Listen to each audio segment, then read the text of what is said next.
इस लेक्चर में हम डिस्कस करेंगे कि जो हमारा असाइनमेंट 1 है कंप्यूटर फंडामेंटल का, वो उसको हम सोल्व करेंगे।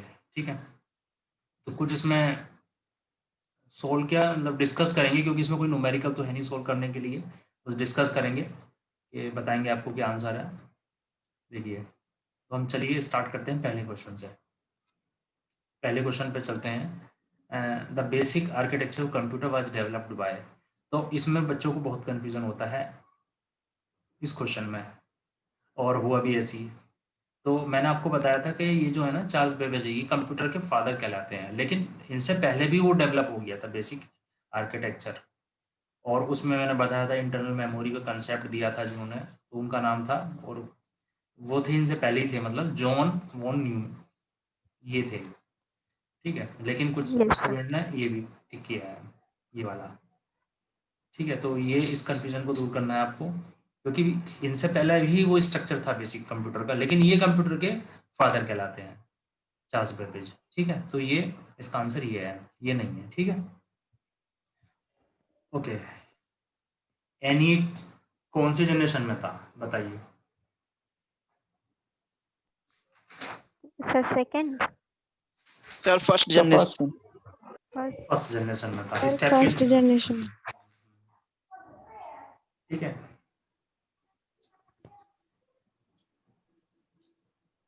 फर्स्ट जनरेशन में था ना। मैंने आपको बताया था कि एनिक, एडवेक, एडसेक और एक था यूनिसेक, ये सब क्या थे, फर्स्ट जनरेशन में थे। ठीक है, और मैंने आपको बताया first generation of computer was based on which technology, उसमें कौन सा टेक्नोलॉजी यूज़ करते थे? वैक्यूम, सही है, वैक्यूम ट्यूब यूज़ की जाती थी, सही है। ठीक है, okay. Which generation of computer still under development, कौन सा जनरेशन अब माना जाता है जो करंट में है, वो फिफ्थ जनरेशन। फिफ्थ जनरेशन माना जाता है कि वो करंट में है। ठीक है, next, which of the which is consider a direct entry input device, तो कौन सा जो है इनपुट डिवाइस माना जाता है? Optical scanner, mouse, light pen, all above. All above. All above, ठीक है। इनपुट डिवाइस तो पता ही है ना आपको, जिसमें हम कोई एंट्री, स्कैनर से एंट्री करते हैं ना किसी फाइल की, तभी तो वो उसके इनसाइड पहुंचती है। माउस से भी यही करते हैं, डिजिटाइजर या लाइट पेन जिससे हम लिखते हैं वो उस पर दिखाई देता है, उस तरीके से टच पैड होता है एक तरह से। ठीक है, Yes. तो ये ऑल अबव हो गया। ठीक है, तो 5 क्वेश्चंस है। नेक्स्ट नीचे चलते हो। मैं नीचे जाऊंगा तो ये मुझे क्लियर करना पड़ेगा ना, ये ऊपर रह जाएगा, इसको मैं क्लियर कर देता हूँ। ठीक है, question number 6, transistor used in, transistor कौन से जनरेशन में यूज किए थे? Second generation. Second generation. हाँ, फर्स्ट में था वैक्यूम ट्यूब, सेकंड में ट्रांजिस्टर, क्योंकि आईसी आई नहीं थी उस टाइम तक, इंटीग्रेटेड सर्किट नहीं थे उस टाइम। ठीक है, ओके। और विच would you choose save document with a new name, ये एक कुछ बेसिक है, जो बहुत ही बेसिक है, जो आपने सभी ने को ये पता होगा, शायद कोई होगा जिसको नहीं पता होगा। डॉक्यूमेंट को अगर आपको सेव करना है, जैसे नया डॉक्यूमेंट गया, आपको सेव करना है, तो आप क्या क्लिक करें? अच्छा, which click would you file. Choose to save a file with a new name, new name से करना है, सॉरी न्यू नेम से करना है, तो क्या करेंगे? Sir D. Save as. Sir, D होगा.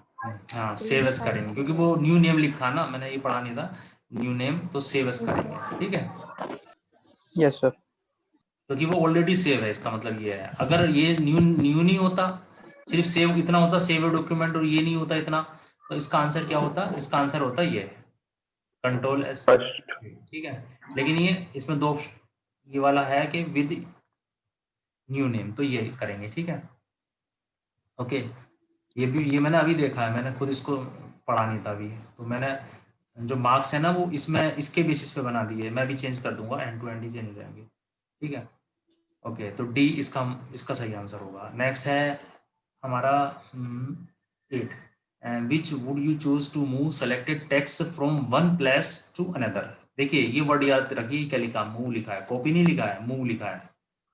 तो मूव करना है, मूव किससे बोलते हैं? मूव कॉपी में क्या डिफरेंस? Move मतलब हटाना. हटाना। सर कॉपी में वो सर, चीज दोनों copy- जगह पे रहेगी, बट हाँ, मूव दो में जगह। सिर्फ एक ही जगह रहेगा। गुड, तो इसलिए हम क्या यूज करेंगे?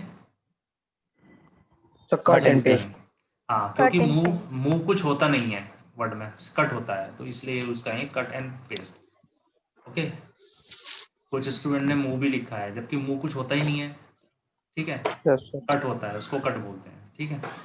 और तो ये next 9, which simplifies in the process of formatting text in the same formatting. देखो मैं आपको करके दिखाता हूँ, ये जो क्वेश्चन है आपको लाइव एग्जांपल करके दिखा देता हूँ मैं। ये तो समझ में आया यहाँ तक? पहले मैं इसको क्लियर कर लेता हूँ। देखिए मैं आपको क्या बताना Yes, चाह रहा sir. हूँ, मैं आपको लाइव प्रैक्टिकल दिखा देता हूँ। सपोज कीजिए कि मैंने ये जो क्वेश्चन नंबर 8 है, ये 9 ही है, इसको मैंने कहीं दूसरी स्लाइड से लिखा है और इसका फॉन्ट जो है मान लिया डिफरेंट है, ऐसा है मान लिया, ये मान लिया कि इस तरीके से है, ठीक है। ओके, अब प्रॉब्लम आपकी क्या है भाई? आपको तो नहीं पता, ये अलग फॉर्मेट है, ये अलग फॉर्मेट है। तो अब ये फॉर्मेट जो है ऊपर का, यहाँ पे कैसे मैं चेंज कर सकता हूँ? या तो एक तरीका ये है कि आप यहाँ पे क्लिक करेंगे और चेक करेंगे, लेकिन ये मुश्किल तरीका है, ये कोई मतलब प्रॉपर तरीका नहीं है। ये जो है यहाँ पर आप चेक कर रहे हैं, यहाँ चेक कर रहे हैं कि टाइम्स रोमन है, 10 है, क्योंकि प्रॉब्लम क्या है कि यहाँ पर और भी सेटिंग होती है, तो सारी सेटिंग आप चेक नहीं कर सकते इसकी। तो क्या तरीका है? और ये बहुत इंपॉर्टेंट है, मैंने देखा है कि जो BCA कंप्लीट स्टूडेंट है ना, वो भी इस तरीके को नहीं जानते, लेकिन आप इस तरीके को जान जाओगे अभी। Yes, sir. ये क्या तरीका होता है कि मेरा ये फॉर्मेट है इसी पूरे का, मैं यहाँ पे वही फॉर्मेट आ जाए मेरा। तो इसका देखिए कितना आसान तरीका है। देखिए इसका आसान तरीका ये है कि इसको बहुत ही ज़्यादा इम्पोर्टेंट है ये आप लोगों के लिए, आप BCA के हैं तो आप उसको याद रखिए हमेशा। आप कहीं से जैसे ये क्वेश्चन, कोई सा भी क्वेश्चन, क्योंकि ये सेम ही है सारा, इसका फॉर्मेट इसका सेम है, इसका भी सेम है, इसका अलग है बस, तो मैं कोई फॉर्मेट उठा लेता हूँ। जैसे मैंने इसको सेलेक्ट किया, या थोड़े से पार्ट को भी सेलेक्ट कर सकता हूँ मैं, और यहाँ पे क्लिक किया फॉर्मेट पेंटर में। ओके, अब मैंने ओके किया, उसके बाद मैं जो इस फॉर्मेट को उठा के इसमें डालना चाहता हूँ, तो यहाँ से लेके इसको सेलेक्ट करता चला जाऊँगा। ये 9 छूट गया है, यहाँ तक ये 9 छूट गया, मैं दोबारा करता हूँ, ये यहाँ से दोबारा दिखाता हूँ आपको। आप पहले कोई भी टेक्स्ट सेलेक्ट कर लेते हैं, इतना भी कर सकते हैं, ऐसा नहीं कि यहीं तक करूंगा मैं, कहीं से भी कर सकते हैं, थोड़ा सा टेक्स्ट सेलेक्ट कर लेते हैं। उसके बाद फॉर्मेट पेंटर पे जाएंगे और फिर यहाँ से लेंगे, यहाँ से ये देखिए ऐसे ऐसे इसको सेलेक्ट करेंगे, इसके ऊपर ब्रश बना हुआ आएगा ऑटोमेटिक, और जब आप छोड़ेंगे तो ब्रश ही हट जाएगा। अब देखिए कितना ईजी, ये गलती से हो गया, ये देखिए कितना ईजी है इसको करना। ठीक है, एक बार और करके दिखाता हूँ, क्योंकि ये आपके डेली लाइफ के लिए बहुत इंपॉर्टेंट है। जब आप कोई फाइल या रेज्यूम या कुछ बनाते हैं तो आपको बहुत प्रॉब्लम होती है इसकी वजह से, क्योंकि आपने मान लिया कोई चीज़ इधर से पेस्ट की, कोई नेट से पेस्ट की, कोई कुछ किया, तो आपका फॉर्मेट चेंज हो जाता है। जैसे मैं आपको दोबारा दूसरा एग्जांपल दिखा देता हूँ। मान लिया जाए कि आपका जो क्वेश्चन है ये ऐसा था, आपका जो ये इस तरह का था, तो ये आपकी प्रॉब्लम है। तो इसको दोबारा मैं करके दिखा रहा हूँ, यानी हमारा मेन फॉर्मेट ये है, इसको इस पर लगाना चाह रहे हैं। तो कहीं से भी मैं यहाँ से भी कर सकता हूँ, ऐसा नहीं कि यही कहीं से भी फॉर्मेट पेंटर किया और देखिए ब्रश आ गया, यहाँ से लेके यहाँ तक मैंने किया।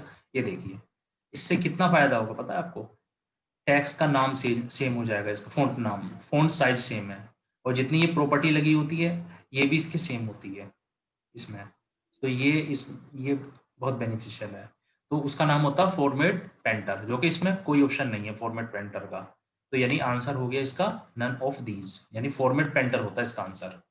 ठीक है, next, which generation of computer is still under development. ये इस तरह का एक सिमिलर क्वेश्चन ऊपर भी आया था, यानी करंट जनरेशन क्या है ये मतलब है। तो 5th जनरेशन जो है वो आपका Fifth. करंट जनरेशन है। ठीक है, Yes, sir. तो ये अब देखिए